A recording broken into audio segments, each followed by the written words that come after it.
კონსტანტინე ჩახუნაშვილი, გიორგი ჩახუნაშვილის შვილი, თავადაც პედიატრი, გვერდება ახლა პირდაპირ ეთერში სასამართლოს ეზოდან, სასამართლოში კი მიმდინარეობს შელობა აღკვეთის ღონისძიების შესახებ. მოგესალმებით, დიდი მადლობა გადაცემაში მონაწილეობისთვის. რით ახსნით იმას, რომ საპატიმრო გირაო მოითხოვა დღეს პროკურატურამ პატიმრობის ნაცვლად, ფიქრობთ თუ არა, რომ ეს არის საზოგადოების მწვავე გამოხმაურების შედეგი? გამარჯობა ვახო, პირველ რიგში ბოდიში რო ადგილზე ვერ მოვედი, უცბად ჩაინიშნა სხდომა და მომიწია.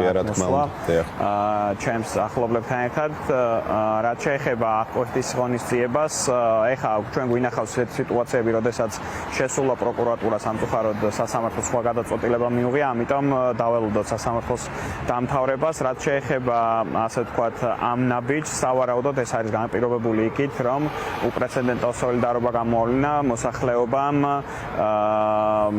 მამაჩემის მიმართ კონკრეტულად, რაც კიდევ ერთხელ ცხადყოფს იმას, რომ თუ ჩვენ ერთიანები ვიქნებით და თუნდაც იმ ხალხს, რომელთა მიმართაც არ გამოგვიხატავს ესეთი სოლიდარობა გამოხატავთ, შესაძლებელია მათაც, ასე ვთქვათ, უფრო ნაკლები სიმკაცრის, ასე ვთქვათ, აღკვეთის ღონისძიება შეუფარდონ. აქედან გამომდინარე, ჩვენთვის მნიშვნელოვანია მთელი ოჯახისთვის პირველ რიგში, რომ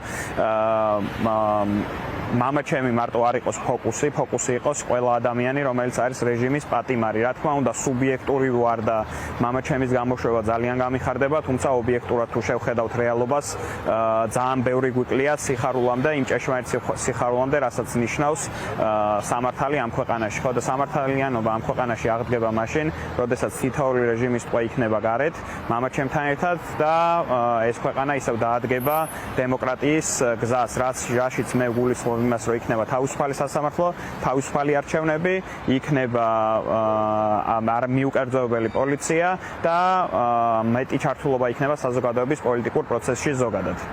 მე მინდა გკითხოთ თავად დაკავების ფორმაზე, ძალიან მძიმე შთაბეჭდილება დატოვა იმ კადრებმა, რომელიც ჩვენ წუხელ ვნახეთ თავისი ფორმითაც, შინაარსითაც, რით ახსნით აი ასეთ დემონსტრირებას ძალის, როდესაც ასეთ დამსახურებულ ადამიანთან მიდის ამდენი პოლიციელი და თავად სახლშიც, როდესაც ბატონი გოგი საუბრობდა, იქ პოლიციელების აი ეს სურათი იყო, როგორ თქვა, ბევრს გაახსენა საბჭოთა ძალიან მძიმე მემკვიდრეობა, როგორ აპატიმრებდნენ ადამიანებს. მაშინ როგორ ფიქრობთ, რა იყო ამის მიზეზი და მიზანი ამდენი ადამიანის სახლში მისვლა და აი ამ ფორმებით დემონსტრაცია აი ასეთი დაკავების და აპატიმრების?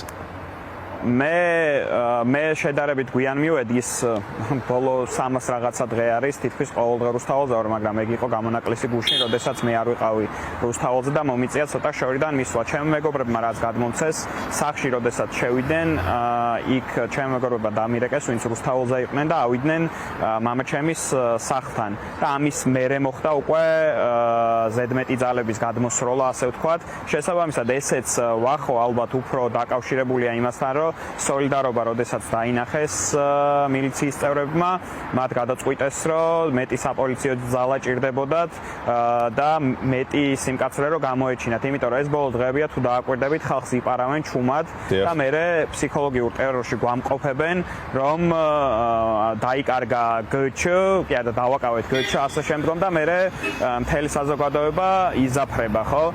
რეალურად რო დაუკვირდეთ 44 ადამიანი დააკავეს, რაც ტრაგედია არის, თუმცა ამ 44 ადამიანით დაატერორეს მილიონი ადამიანი, ლამის მეტი თუ არა, ხო? იქიდან გამომდინარე, რომ ყველა თავის ახლობელს ეძებს, ყველა თავის ნათესავს ეძებს და შესაბამისად მე მგონი გუშინ ეგ გეგმა პირიქით ამუშავდა, ანუ ეგ მეტი პოლიცielis მოსვლა, მეტი ყურადღება, მეტი სოლიდარობა, როდესაც დაინახეს ადამიანებმა, თითქოს ის ნავსი წამიერად გატყდა, რაც იყო მანამდე ამ 4 ოქტომბრის საქმეზე ზოგადად და როდესაც ზოგიერთ ჩვენს თანამებრძოლსაც კი უჭირდა მხარდამჭერი სიტყვის გამოთქმა, რაც ცალსახადწარი არის ჩემი აზრით და პირიქით.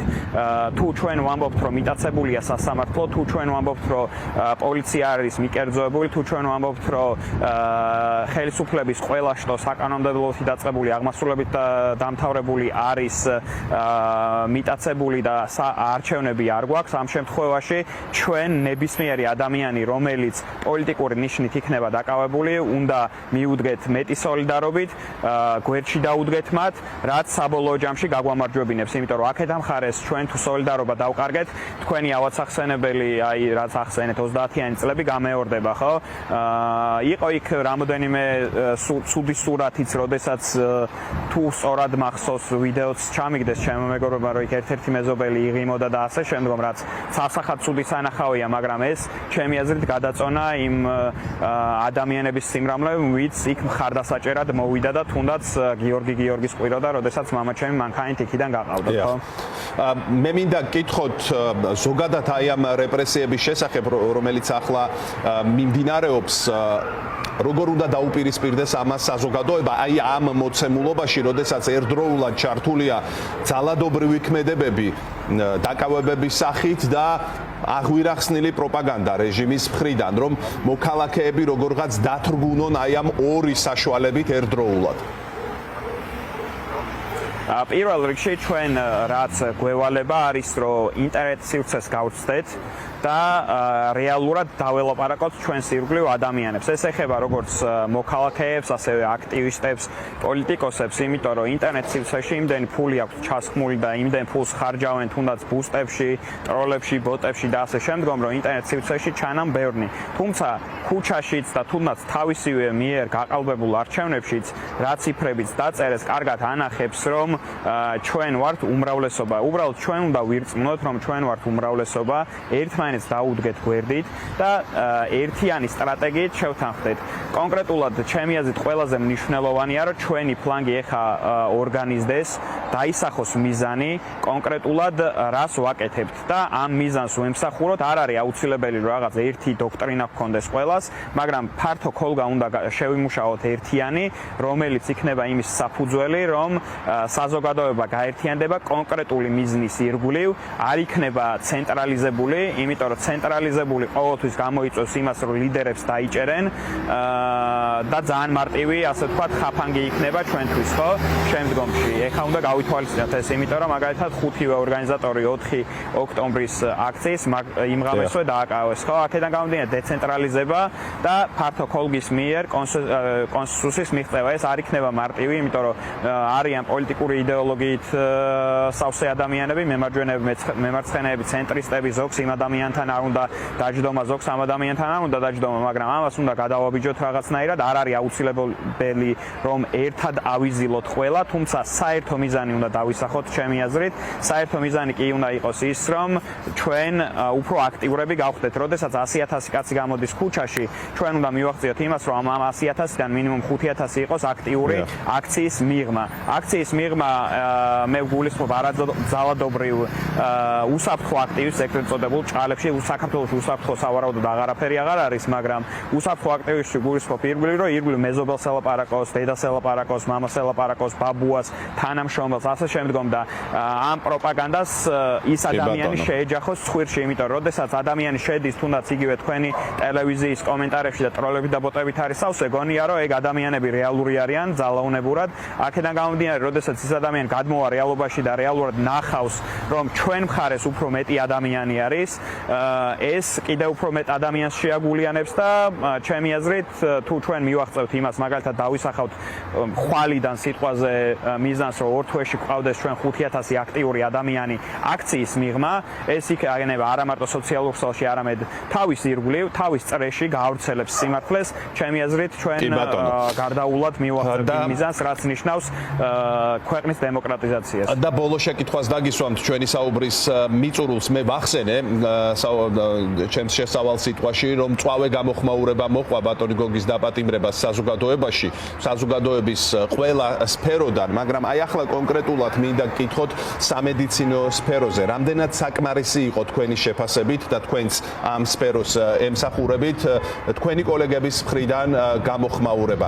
იყო ზოგიერთი კომენტარი და ტექსტი სადაც ჩვენ მოვისმინეთ მეტნაკლები, ასე ვთქვათ, სითამამით განცხადებები, რომ ბატონი გოგის დაპატიმრება არ შეიძლება, მაგრამ საერთო სურათი სამედიცინო სფეროდან რამდენად დამაკმაყოფილებელი იყო, ასე ვთქვათ.